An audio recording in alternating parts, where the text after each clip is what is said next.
You draw all year long, but you're not happy with your work. Something feels off, there's glaring errors everywhere, and sometimes you can't quite put your finger on why you don't like your art. We've all been there. And I have one question for you. When was the last time you critiqued your own art? And I don't mean, oh, I hate how the eyes look, or oh, the colors look so bad, I'm a bad artist and I should just give up on art. Stop. We don't keep those nasty thoughts in this house, okay? I'm talking about actually sitting down, looking at your artwork, and trying to understand what went wrong, why you don't like it, and how you can improve on your work going forward. But how do you do that?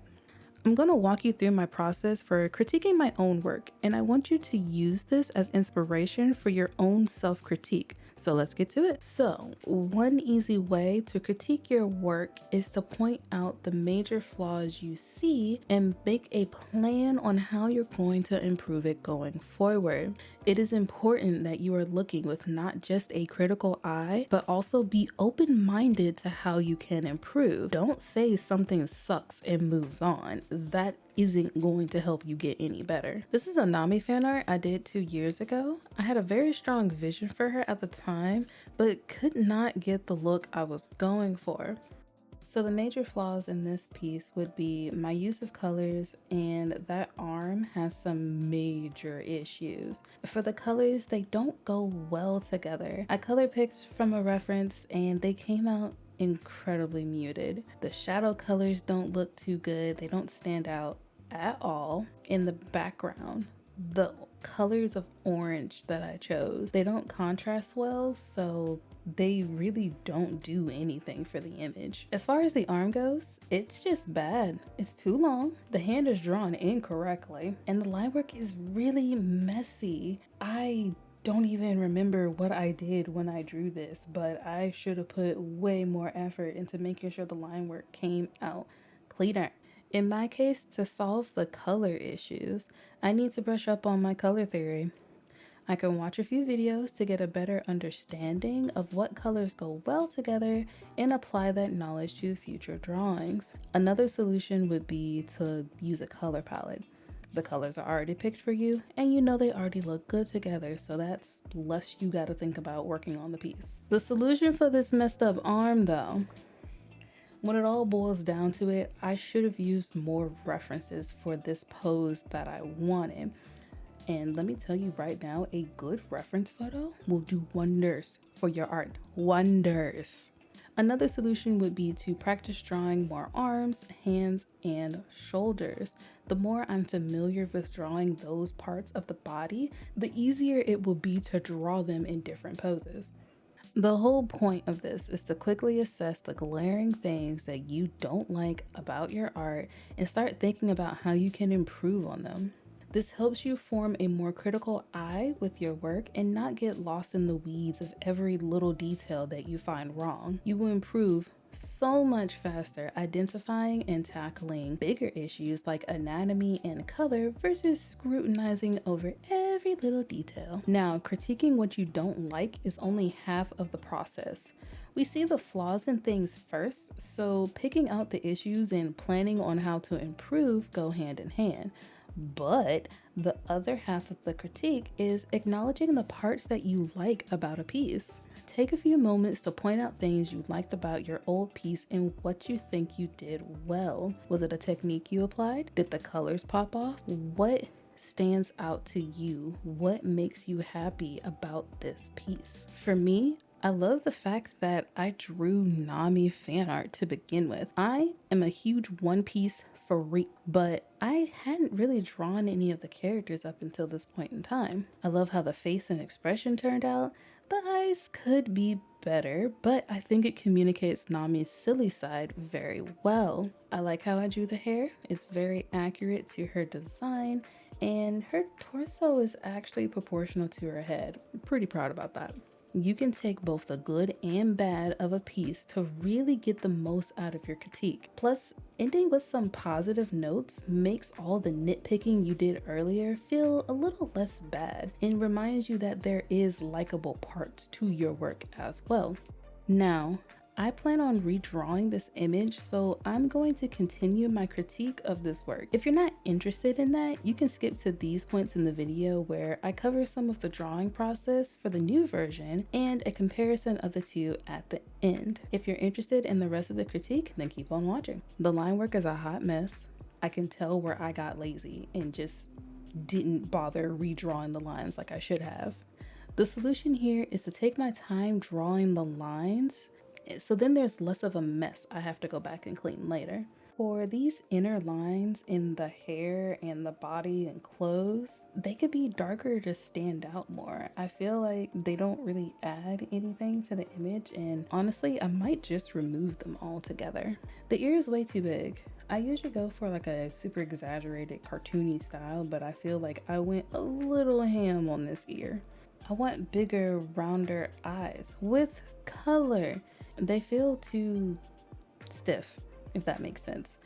So being a dingus, I forgot to record the sketchbook portion, but to quickly go over what I did, I mentioned how the eyes could be better, so I focused on drawing some eyes in the style that I wanted and applied them to the final work. Proportionally, I drew things so much better. I used the proper reference for the hand pose, the arm position, and worked on giving her a more natural looking body. If you've seen any female character from One Piece, the creator Ichiro Oda draws most women with a super skinny waistline, or they're so chubby to the point it's kind of ugly. And yes, I know he draws more variety in female characters later on in the series, but in the beginning, you either had women who were super skinny or chubby as hell. There were no in-betweens. Style-wise, I wanted to push into a more cartoony feeling, which I think I achieved. And working on the composition, I knew I wanted this to be a square print, so I drew her inside of the best freehand square I could make. And this is gonna make cropping this out digitally so much easier.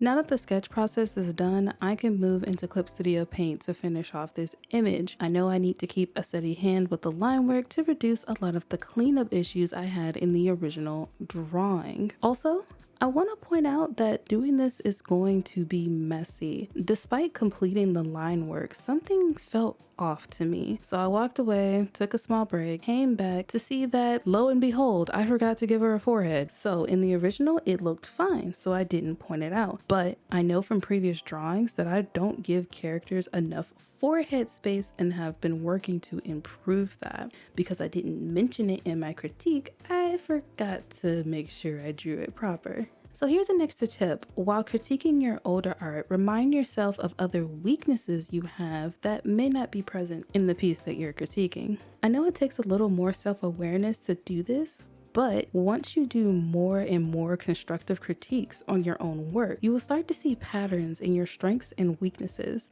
Being aware is half the battle to improving, and I'm glad I found this issue before adding the colors. This saved me so much freaking time. Here's what I ended up fixing on the drawing. I gave her a forehead and fixed some of the spacing with the ear, adjusted the head shape a bit, and redrew her hair. I mean, I only changed everything about the face, so it's fine, right? All part of the creative process.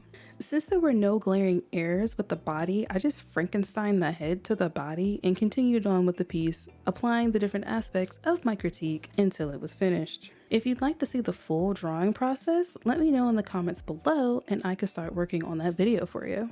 Now that this is done, it's important to compare and contrast the new versus the old. You need to see the changes made from one work to another. This is going to help sink in the critique that you did earlier. Using my work as an example, you can see that there are very key differences between the new piece and the old piece. For starters, the colors look so much better.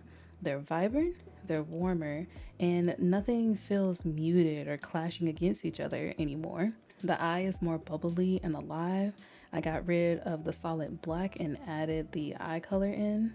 I ditched those inner line colors I did in the old piece. I fixed the proportions. The arm and hand look so much better. Everything feels more balanced. I gave her that forehead she was ever so desperately missing. She looks like she has a skull now, so the image overall just flows so much better. And added more visual interest to the background. This one better highlights the character's personality and preferences compared to just a big orange oval. And all in all, the image feels more alive, more expressive, and way less stiff compared to the original. I'm proud of this, and I can see where I've improved, where my style has changed since the original, and where I can keep improving as well. I hope that by sharing my critique process, this can act as inspiration to build your own, so that you can start to unlock why you're feeling stuck and become more aware of how you can improve your work going forward. Just know that you're not alone in this, and there's always a way you can pull yourself out of feeling like you're not making any progress in your art. To get you motivated, I want you to watch this sketchbook tour that captures 6 years of drawings that transition from my burnout era into my inspiration arc. I was in the same place that you're in now, and I want to share what it looks like to slowly pull yourself out of an art funk.